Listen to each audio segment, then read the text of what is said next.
Problem. We can start in the coming 5 minutes.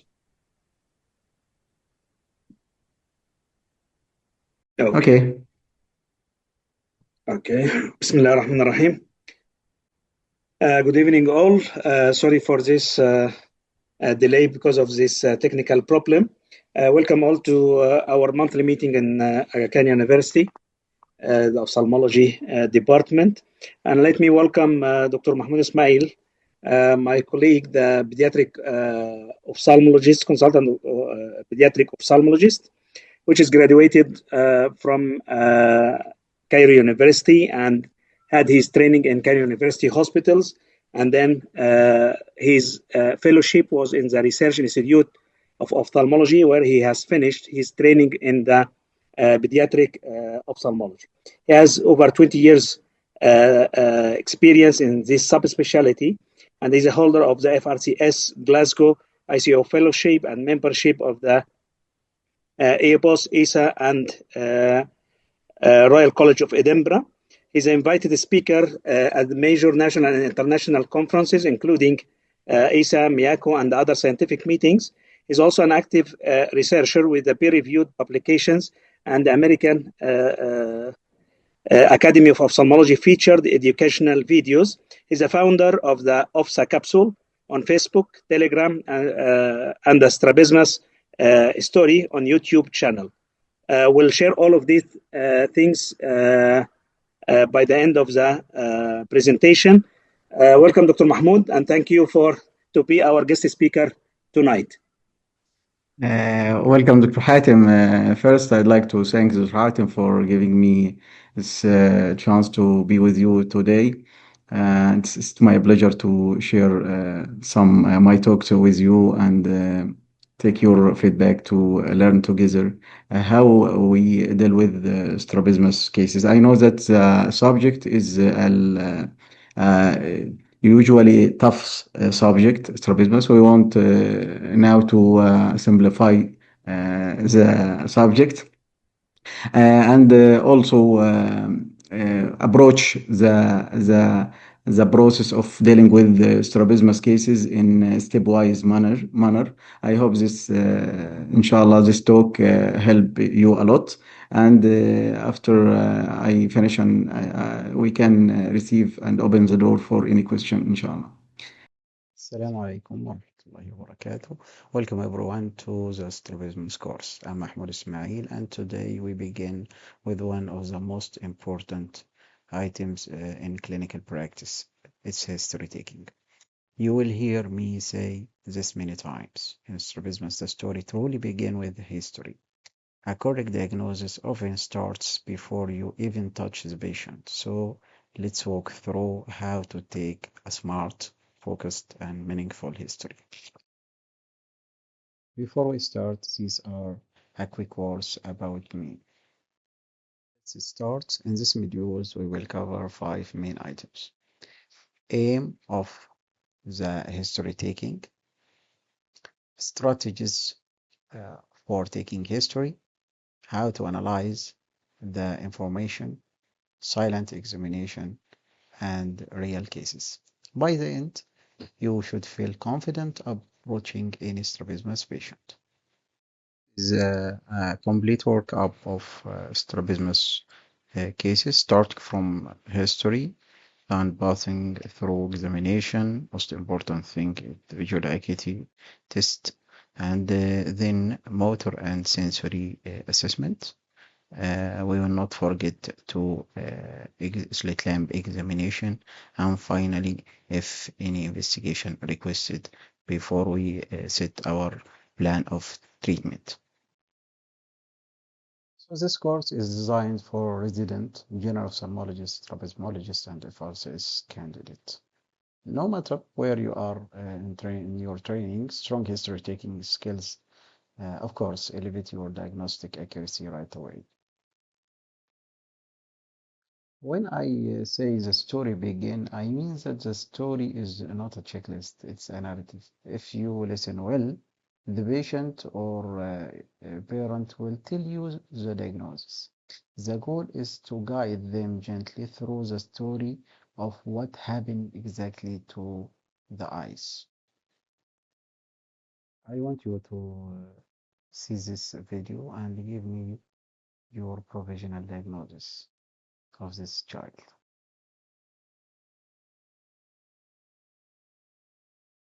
This video highlights the difficulty of examination of preverbal childs and the importance of history taking to collect as much as possible information regarding uh, the diagnosis and just pick the important things during examination to confirm your diagnosis and reach the diagnosis fastly. In pediatric ophthalmology, many conditions can be diagnosed almost entirely from the history. There is a general consensus that a good history can't be taken from children. This is usually true in pre-verbal children, but verbal children, you should talk with your patient because this is breaks the barrier and facilitates the next step of examination. Parents, especially mother, are the best observer. And pre-verbal children, the mother observation are often more accurate than we think. So I always say the mother is always right. When we take history, we aim to achieve three outcomes.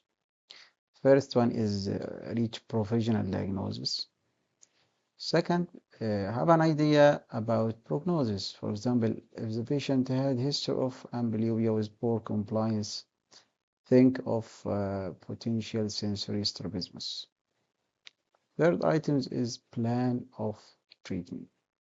Yes, history taking can affect your plan. For example, if the patient had history of previous strabismus surgery, this can guide you to a choice of the muscles which will you operate. So it can affect your plan of treatment. We should say that history taking is really an art. I want to share with you some simple but powerful strategies that make your history taking more accurate and more meaningful. First, talk to the verbal children. Even young children can give very reliable information if you approach them gently. Ask simple questions, use familiar words, and you will be amazing what they can tell you. Observation. Your eyes are working even while your ears are listening. Watch how the child sits, looks, blink, or fix on object. Sometimes observation gives you more than the actual history. Avoid incorrect assumptions.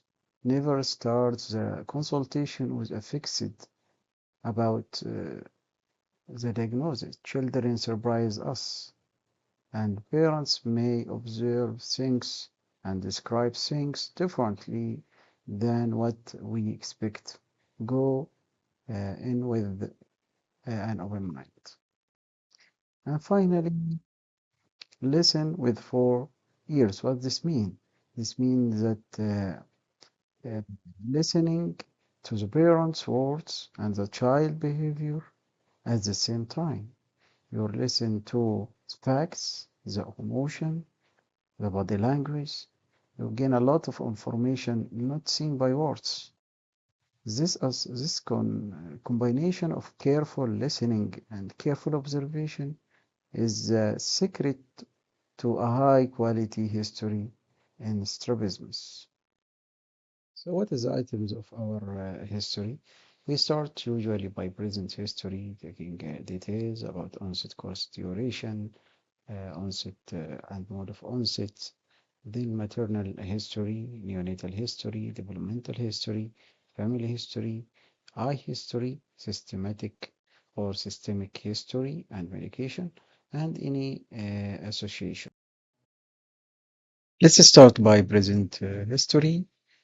Uh, Asking about the age of onset because sometimes age of onset pointing to the probable diagnosis. For example, when the onset start at birth, this points to essential infantile esotropia or ectopia. If it is present later, we can think about accommodative esotropia or in acquired strabismus. Record your complaint about present illness by the patient own words. But there is some clause uh, give you some hints about what we are dealing with. For example, inward or outward, upwards, downward deviations. This is can point to ESO, EXO, and hypertropia. Holding object close or sitting near the TV, it may be point to myopia. Intermittent crossing, especially at near, this can uh, uh, this can be hyperopia or accommodative esotropia. Even accompanying any head position, this may hidden lateral incompetence like the vein or sixth nerve or fourth nerve. Face and the head to one side is characteristic of fourth nerve palsy. Even chin up, chin down. This can be accompanied by or associated by Brown syndrome, molecular elevation, aliphatic pattern. Even the patient, if avoiding down gaze, this is also can occur with aliphatic A or V pattern. If the patient complain of headache, diplopia, tears when reading, this may be, if in adults, refer to convergence insufficiency problem, and so on. Continuous to details about present history, we should take some example for the importance of the onset to determine the prognosis of the patient. Like this case associated with ESO deviation since birth. Also, this case is congenital exotropia dated since birth. Both congenital deviations carry poor prognosis. This, in contrary to acquired esotropia, like this case after at the age of 3 years. If you do cycloplegic refraction to this patient and found hypermetropia, give him full glasses, full cycloplegic full corrections. It gave good outcome with straight eyes and good prognosis. Also, mode of action should be taken in details because is it progressive, stationary? Because usually esotropia preceded by short term of intermittent esotropia. This is in contrary with intermittent exotropia, which can take a long time and persist if until the control is lost and transformed into constant exotropia. Also, you should know the onset and when the patient come to you and when the patient first develops the deviation, because the duration is very important. As the earlier the onset and the longer the duration of strabismus, the worse the prognosis of binocular vision. Asking about laterality is very important. It is unilateral deviation or alternating. If the deviation unilateral, this raises the concern for amblyopia. Alternation is usually a good sign. It means that the brain is using both eyes in turn. Item is maternal history. Ask about any associated disease or drug intake during pregnancy, as this can affect the fetus outcome.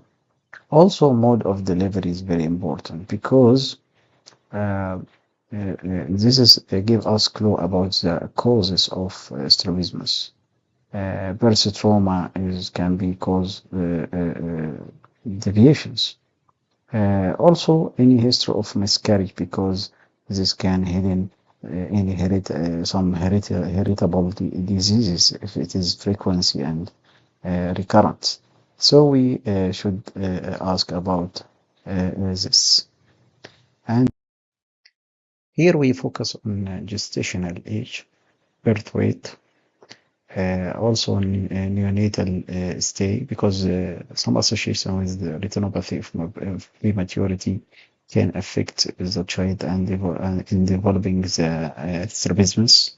Any history of sepsis or even vaccination history very important because acute nerve palsy can occur post vaccination. So we should ask. If we will not ask, we will not get the clue for this, and we can request imaging, brain imaging, and a lot of sophisticated tools without need for this, just by asking the history of vaccination.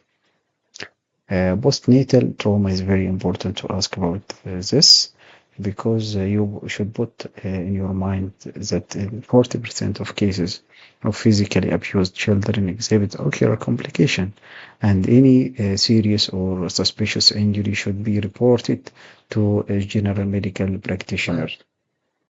One of the important items in the history is developmental history. You should ask about the physical, mental, and emotional development of the child. This is very important for those child with under the age of 6 years because this can affect also the binocular may associated with binocular anomalies delayed in the sensory and motor development of the child. And as Fisher found that in his study, found that the gross neurological dysfunction has found in almost 25% of patients with infantile esotropia. This is a very common perinatal and systemic condition list associated with associated with strabismus. In perinatal period, we look for preterm delivery, low birth weight, increased maternal age, and birth asphyxia. And regarding systemic associations like systemic disease like cerebral palsy, Down syndrome, craniofacial dystosis. These are famous resources for pediatric ophthalmology and strabismus. Both textbook is well known. First one is for Dr. Kenneth Wright, and the second one for Dr. Edward Wilson.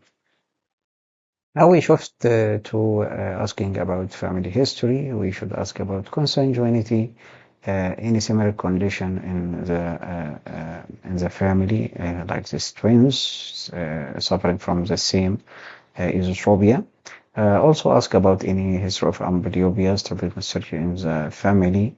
Also hereditary disorder, and it's very nice to follow this pattern of heritable inheritable condition in the family. Also ask about refractive error. Any person in the family wearing any glasses. This can help. Also, systemic association like diabetes mellitus can be heritable. And Zika's et al. Found that highest familial association is for hypermetropic complete esotropia. It reached around 26 percent of first degree relatives can be affected, compared to only 15% in infantile ESO and 12 in anisometropic esotropia and only 4% in exotropia. Although the exact hereditary pattern of strabismus is unclear, most types of strabismus are familiar. One thing that when you ask about these items, just use common language, simple language, common and simple languages to when you talk with the parents. Now we ask about eye history. It's very important to ask about any history of trauma, any eye disease like amblyopia, retinopathy of prematurity, myasthenia, and so on. Also ask about the eye history with full details, at what age, which eye, number of muscles, also take exercise or not. It's very important if you can obtain from the patient prior record of surgical history. But this is very difficult. And most patients, they didn't recall their past strabismus history. But yeah, ask about this and try. You may find something. Also ask about occlusion, which are with full details, which eye, compliance, and time. Also ask about the glasses and take an idea about the refraction wearing by the patient.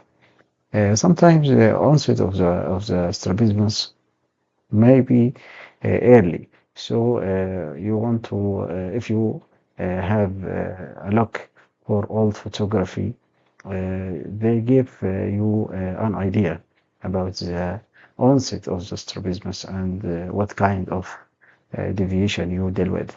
In what called also of family photography or family album tomography. So systemic history is very important to ask about diabetes mellitus, hearing problem, especially with the Duane syndrome, any neurological or congenital anomalies.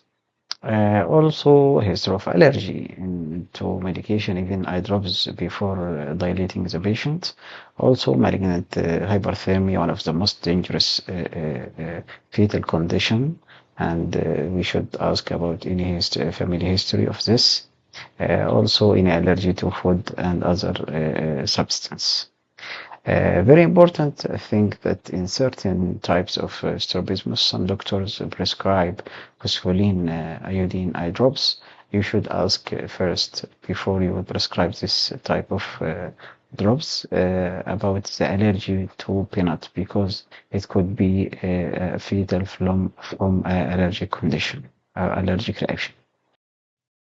So number seven, we should ask about any association with strabismus, like diplopia, and in this case, we should take details history regarding diplopia. It is monocular or binocular, and we should differentiate it from just blurring of vision.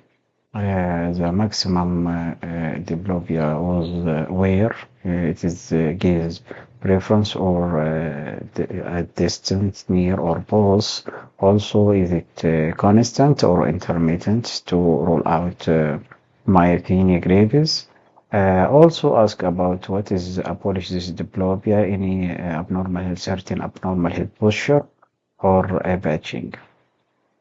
Also, association with pain, what's called athenobia, is very important and should take full details about this, what increase, what decrease, what is associated, and so on. Diplopia may not be complained of in case of adaptation of abnormal head posture. This is very important. Children because sensory adaptation develop and can occur in the form of suppression and amblyopia or even anomalous retinal correspond. This photo dates since years when I was a resident in the OR. During history taking, is very important to observe the patient in what called the silent examination technique because this time is valuable. You should observe and notice the following items. You should observe the primary position of the patient. It is any alternating strabismus or the strabismus fixed to one eye. If there is any associated nystagmus, does the patient attain abnormal head posture in form of left shin elevation, shin depression, head turn, or face turn, head tilt? And also observe the pupil size in what's called any anisocoria. Also, does the patient is prescribing is wearing glasses or not? Also, any associated ptosis. Just when if you miss this, you can miss it during examination. Just from the entrance of the patient from the door of the clinic, you observe these items. Also, if there is any associated, if there is any obvious proptosis, just by, this can be picked from observation. Also, previous scar can give a clue of the cause of strabismus, like in fourth nerve acquired fourth nerve palsy, which is more common during after trauma. Also, general appearance of the patient, if he has cachexis or facial asymmetry, and so on.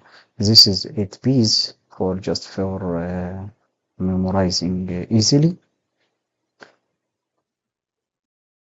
These are examples for observation. This first patient is abnormal head posture was presented with right head tilts. The second B is of prescription glasses. I mean that glasses that the patient already wearing glasses when you evaluate him. This is a case of leftosis. This just all of this big by just observation is another patient of proptosis. Uh, this also another patient of previous scar affecting the left brow. And this is ptosis with telecanthus bilateral, a famous syndrome, blepharophimosis syndrome. So picking this sign by just observation, it's called silent examination, allow you to check and examine these items properly during examination. Unless you pick this, you may miss this important sign during examination because assessment of strabismus have a lot of tests and you want to finish the case, especially if you have a crowded clinic. So now let's shift to the second part of items today, which is strabismus examination. Strabismus, as you know, is a dynamic condition that require cooperation and alert subject. If you want accurate and detailed examination to be obtained, your patient should be cooperative. But this is not always the case. Although there are obvious limitations to how much control the examiner has over the level of cooperation or state of alertness of the child, there are strategies that can enhance this cooperation or state of alertness of the child, and this will increase the quality of your examination and gaining a lot of information in a short time. The examination strategies that if I follow may make my examination is very effective. First, optimize cooperation of the child. Second, optimize alertness. And there is additional strategies can increase the effectiveness of the examination steps. So these strategies, watch, we will take it and in details after a while. Watch, avoid feeding, gather information, talk loudly, involve the parent, engage, interact, play with entertainment, least threatening test. Watch. The examination is initiated at first sight of the child. As one talks to the parents, one watch the child for nystagmus to this head thrust or obvious strabismus. And we will discuss this under the head of silent examination before. Avoid feeding. The parent should be instructed to avoid an appointment at nap time and to avoid feeding the child shortly before the visit. A hungry child is more alert, but also could be more irritable. Gather information. If the baby remains asleep or too drowsy to be attentive to your target, one can use this visit as an opportunity to gather information that is available in the sleepy state, such as pupil reaction, retinoscopy, tonometry, when appropriate, and fundoscopy also. Doll's head maneuver can be used to determine if ocular rotation are full with an arousable infant. The remaining of the motility examination can be obtained at a subsequent visit. Talking loudly. When the infant can't be suitably awoken by removing him from a comfortable, loud position, the examiner can try talking to him somewhat loudly, but calming and friendly way, while gently moving his or her arms and legs in a playful manner. Involve parents.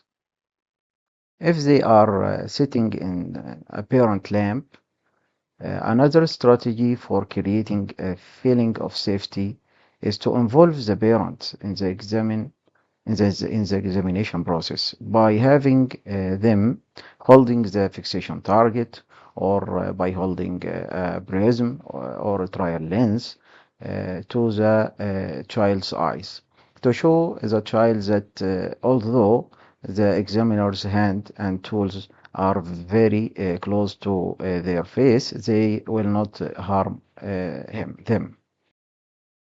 Engaging.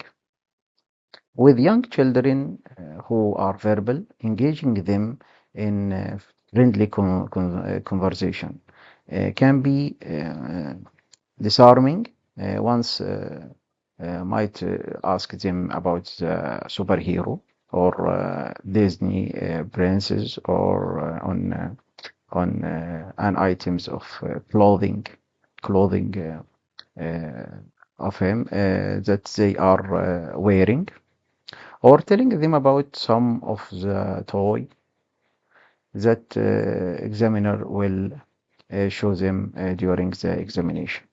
Just break the barrier of fairness between you and the child. Interact and play with entertain. The examiner should interact, play with, entertain the child while obtaining needed information from the parent. For example, one can show the very young children a small toy that will be used later as examination or a fixation target, taking to them about the toy and allow them to touch it if he shows interest. And finally, latest threatening test. What is the meaning of this? The child may become fearful and cooperation is subsequently lost during examination. One should begin the examination with the least threatening test. It's very important strategy. We will start with the first examination step, which is the visual acuity assessment. It's a very important step and the cornerstone of identifying the amblyopic patient.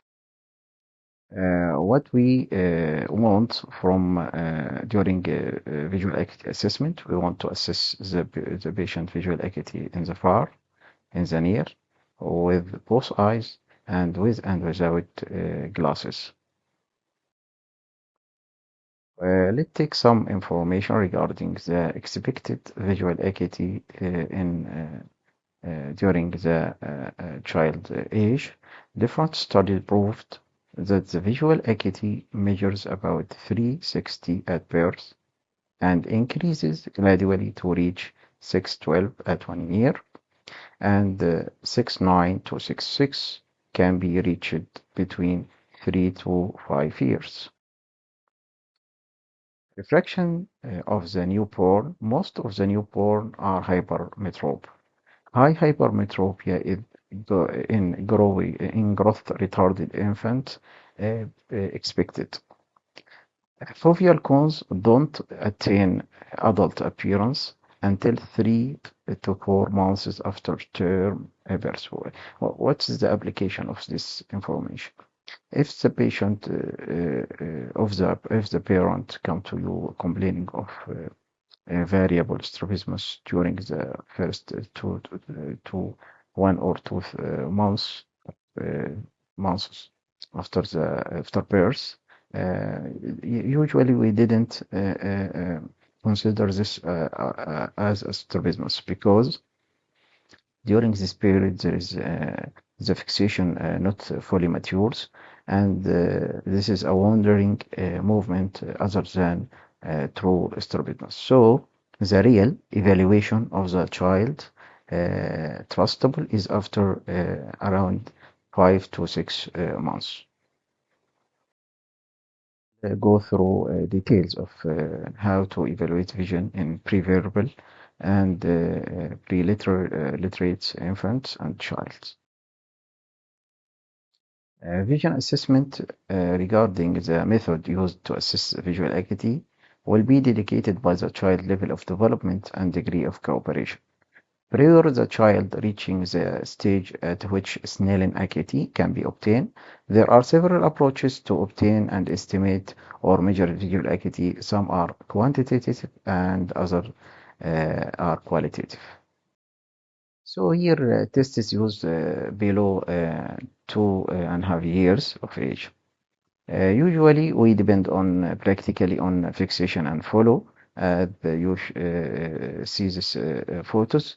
We close one eye because this test is monocular and shows a child a target and move the target right, left, up, down, and see the fixation of the child. We record this by central. If we use light, it is better to use light. Central, central, steady, which means that non-astigmas, and maintain. Okay, so the expression of this test is central, steady, and maintain. And the abnormality is you can see non-central, non-steady, non-maintain, or central, non-steady, non-maintain, and so on. One important tics is when you close one eye and test the follow and fixation in the other eye, start to observe that the child is crying or forcing your hands away from him. This can be indicate amblyopia of that eye. If this didn't happen when you examine the other eye. So objection and rejection to one eye may indicate amblyopia in this child. Other methods can be used is optokinetic nystagmus, visual evoked potential, and forced choice preferential looking, as we see in photos below.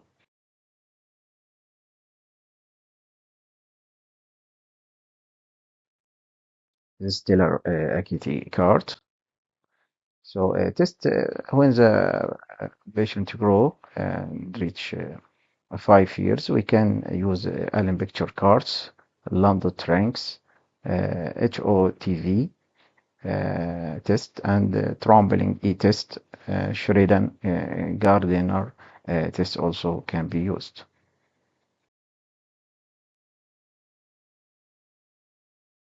One tip is that in preverbal childs with mild or moderate amblyopia, for example, might have central steady fixation with the amblyopia eye, but will not maintain fixation with that eye under a binocular condition. Because the child see more clearly with the sound eye, their vision would be recorded as central, steady, maintained for the sound eye, and central, steady, non-maintained for the amblyopic eye. One very important thing that assessing near vision in younger children, because this is the real world of them. They use their eyes to see near world. So near vision is very important, and we usually assess this in a non-cooperative patient, as we explained by central fixation and maintenance. I mean that fixation and follow. But in younger, in more older children, we can use the tools like Rosenbaum pocket vision screening. When we uh, when we use the Snellen chart or E-lines, often vertical, one tips that vertical orientation are more readily confused by children than horizontal directions. And this should be taken into account when determining the endpoint of the visual acuity. Another thing is identifying the amblyopia. When we test amblyopia, we should take care of testing the patient with individual samples or letters. We should assess the visual acuity with a full line because, as we know that in amblyopia there is a phenomena called the crowding phenomena. One of the characteristic of amblyopia is a crowding phenomenon or counter interaction, where the optotype become more difficult to recognize when they are surrounded by similar forms secondary to abnormality in what is called spatial summation in amblyopic vision.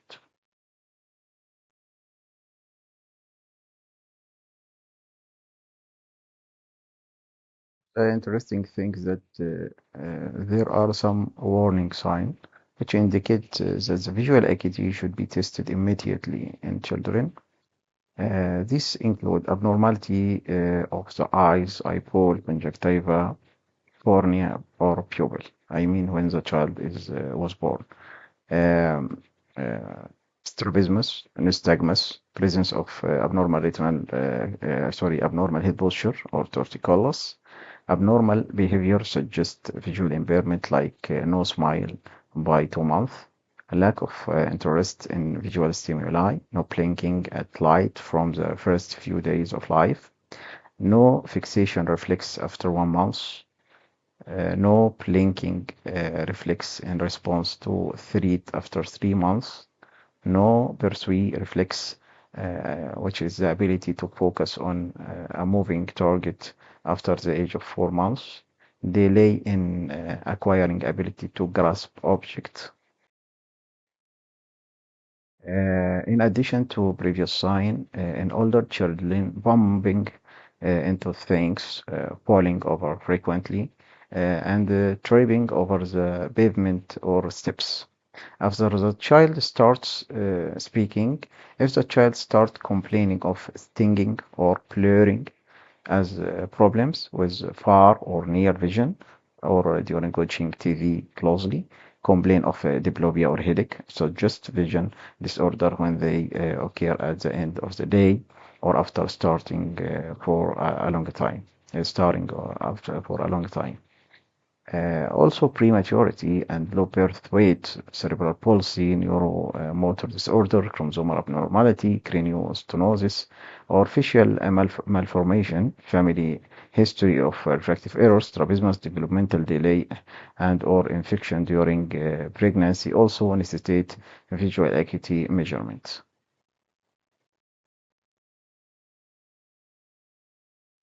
The patient refractive condition generally should be evaluated under both non-cycloplegic and cycloplegic condition. It might be kept in the end along with the fundus examination to make the patient cooperative for other tests. Now we will discuss cycloplegic refraction, which is the most important topic related to the visual acuity assessment.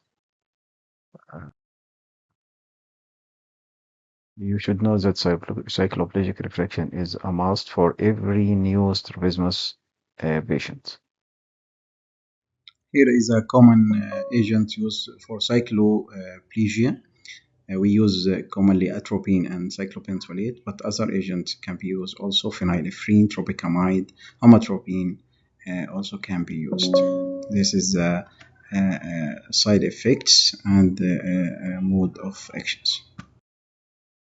Administration of this cycloplegic agents, tropicamide, we usually use it 1 drops every 5 minutes twice, and then wait 30 minutes and then do retinoscopy. Cyclopentolate also, same protocol, and atropine sulfate we usually use 1 drops and wait 90 minutes, or alternate use ointment or drops 3 times per day for 3 days, and do retinoscopy in the 3rd day as usual.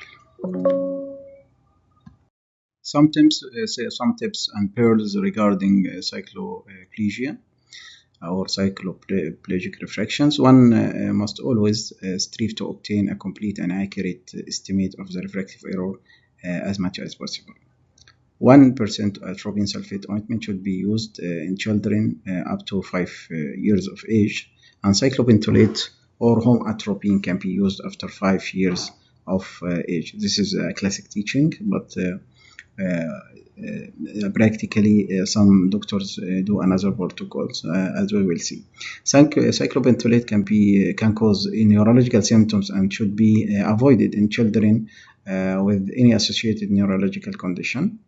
1% cyclopentolate may cause transient increase in blood pressure in infants, so we use less concentration, 0.5% solution for this age group, and add a drop of 2.5 phenylephrine if the midway is unsatisfactory.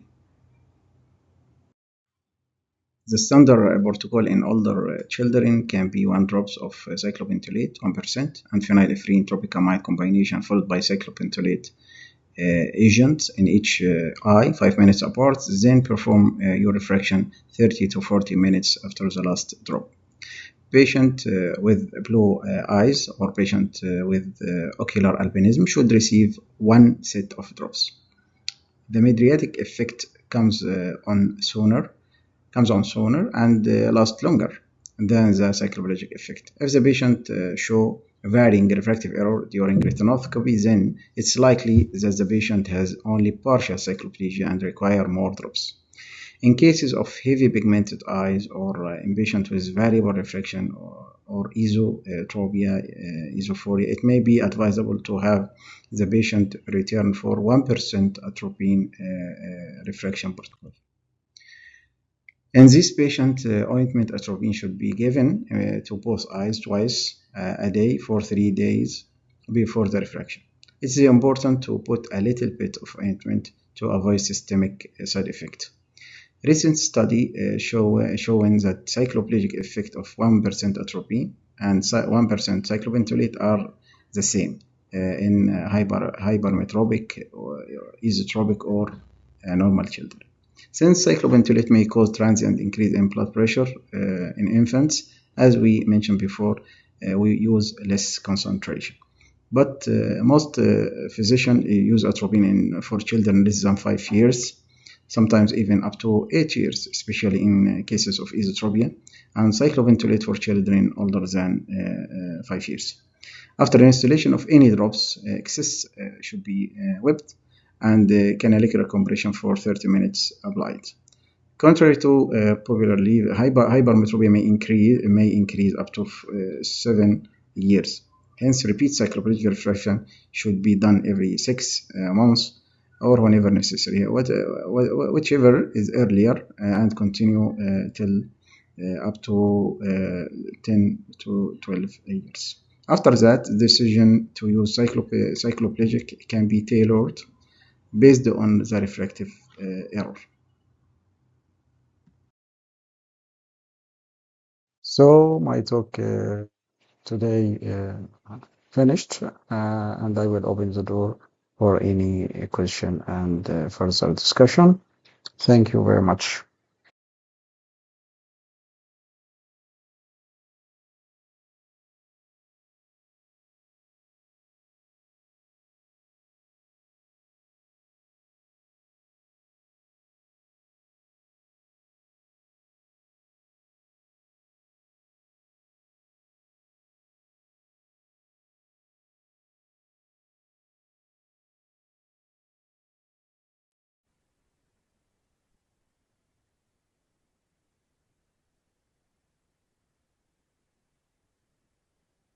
Okay, thank you, Dr. Ismail, for this presentation. Yeah, I hope everyone has got a lot from this presentation, and now we can open the door for the questions and concerns. Sophia, please check the chat if there is any question, or if any of our colleagues in the meeting wants to ask a question. Hi, thank you so much for this very elaborate presentation. It was very informative, especially to me as an optometrist. I've honestly learned a lot. So maybe I can just go fast because I cannot see any question from the chat box. Yeah. So just some kind of curiosity. What is No question means that the thing is good. yeah. When is it appropriate for us optometrists to initiate vision therapy or prism correction for strabismus patient? Like before spiral Please, or please Sorry, Sophia, mute I think we yourself. have lost you. There's a lot of noise. Yeah, I didn't hear well. Can you repeat your question, please?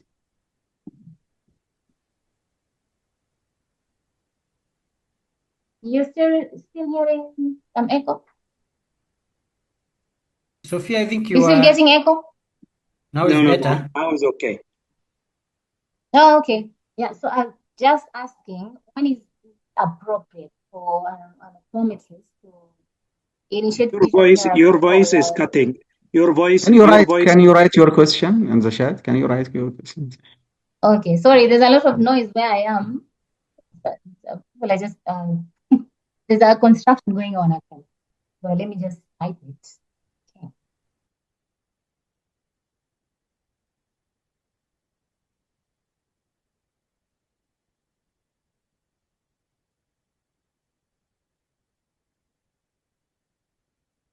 I'd like to say that this is the first part of approaching strabismus case. The remaining part is motor and sensory assessment, and if any investigation required. So this may be in another talk, inshallah, if you want. Inshallah. We need this presentation to be put in PowerPoint. Sorry,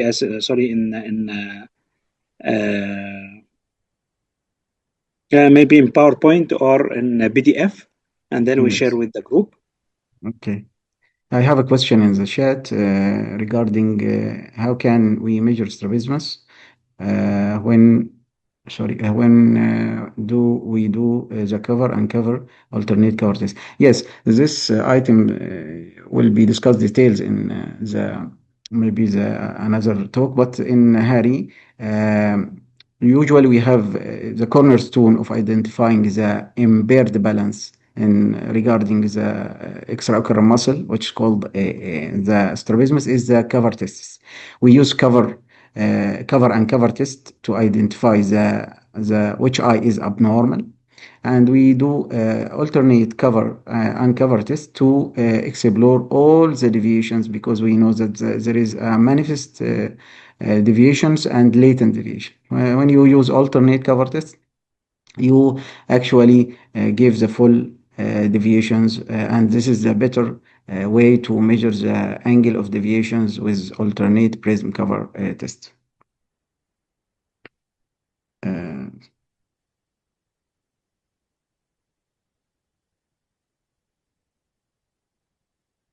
I think regarding the optometrist when initiate vision therapy, I think it is better there is a liaison or cooperation between the ophthalmologist, pediatric ophthalmologist, and the optometrist to agree with the plan of management. Sometimes patient require only prism, sometimes need strabismus surgery. So I think it's better to cooperate with the pediatric ophthalmologist and agree with the management, and then optometrist can formulate prism correction and so on.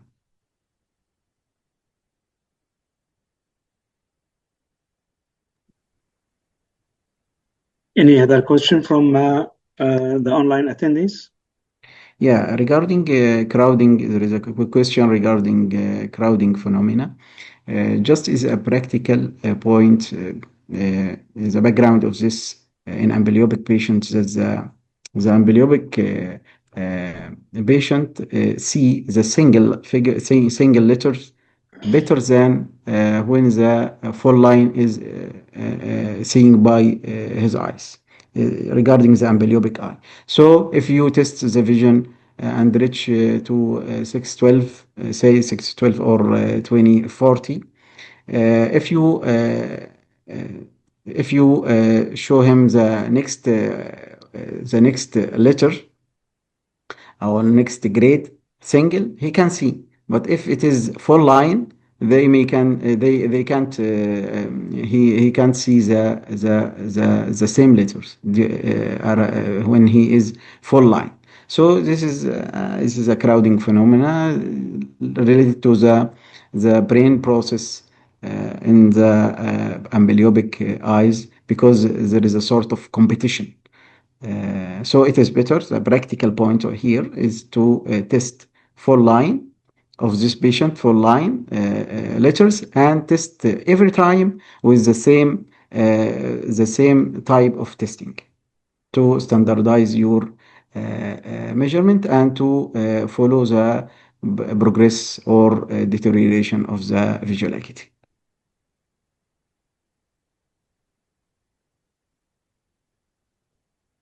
All question is preceding need another talk regarding the examination. What is the differentiate between policy from restricted? Many items can differentiate between policy and restriction, starting from the uh, uh, applanation tonometry. When you measure the IOP of those patient in primary position and in the gaze restricted, you will feel that it increase in restrictive type. Also, saccadic movement is the difference between the restrictive and paralytic. It is floating in paralytic and sharp knife in restriction. Force reduction test, of course, is the most reliable test in this can done in cooperative patient in outpatient or during prior to your surgery in OR.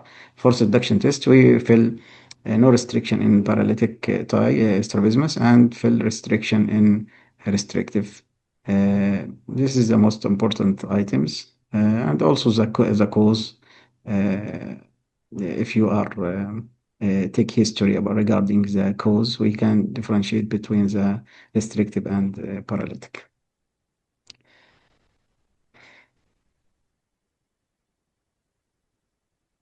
Another question about the use of Bagolini.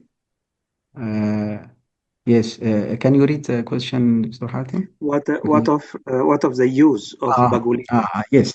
This is يعني exactly all the question regarding the second part of the assessment of strabismus. Bagolini is one of the method to test the sensory state of the patient. It is suppressing or fusing.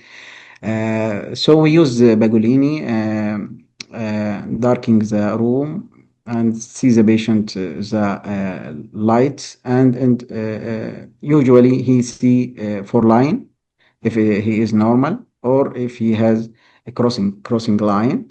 If he is normal or have abnormal retinal correspond. The differentiation between them, which is the most important tip, that the abnormal retinal correspond, the patient is deviated, exo. But seeing cross and normal eye, this is a normal retinal correspond. Other interpretation of Baccolini, you can see 1 line like this or like this, indicating left suppression, right suppression. And this is most accurate test of fusion and testing in a suppression because other types is worse for dots, but it is worse for dot is depend on the situation condition, but least the situation is Bagolini, so I prefer Bagolini and do it in all my patient prior to surgery. Structure. There is a last question. Abnormal Thank you for your presentation. Is there a structured way to interpret AHP, the abnormal head posture, before even starting motility testing? Yes, there is a structural way to interpret. Yes, actually, I create a new method and published on American Academy of Ophthalmology how to assist and measure abnormal head posture using only your iPhone. And I will send the link to Dr. Hadim, can share with you. This is very smart method and easy method. Just with take photo to the patient when looking at distance and take the photo, attaining the abnormal head posture, and you can measure exactly how the degree, how much the degree, and can compare this pre and post surgery. So it is very helpful. Just write how to assess abnormal head posture by using iPhone photo on American Academy website will appear.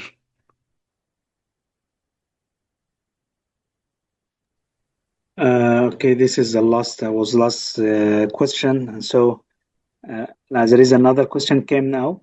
How about the use of Cardiff cards and Leah grading for the less than 2 years and a half? Yes, if you have this kinds of tools, you can sit behind the Cardiff cards. There are several cards with a special grating. So and look from behind to the movement of the eyes of the patient and attention, and you change the cards. When the patient he didn't see, he lost the interest and not follow the grades. So it is one of the method to assess vision in less than 2 years. Any other question, guys? So thank you very much, Dr. Mahmoud Ismail, on this valuable presentation and informative. I hope everyone has got a lot from this presentation, and we get promise from Dr. Ismail to have another presentation on the same topic, but more detailed. Thank you, everyone. This was our last CME for this year. We are going to meet next year, inshallah. Happy New Year for all. And we are open for many things. First, you can share the topics that you need us to present in the coming 1 year. We do the the table of presentations from the beginning of the year. So if you are interested with some topics, kindly share with Sophia, you know, the email and the WhatsApp or on the WhatsApp group. And even if you are interested to present in our CME, kindly contact Sophia or contact me. Thank you very much again, Dr. Mahmoud, for this nice presentation. And we meet all, inshallah, in the next year. Welcome. Happy New Year and good night. Thank you, Dr. Ismail. Thank you. Thank you, everyone. Goodbye. All right.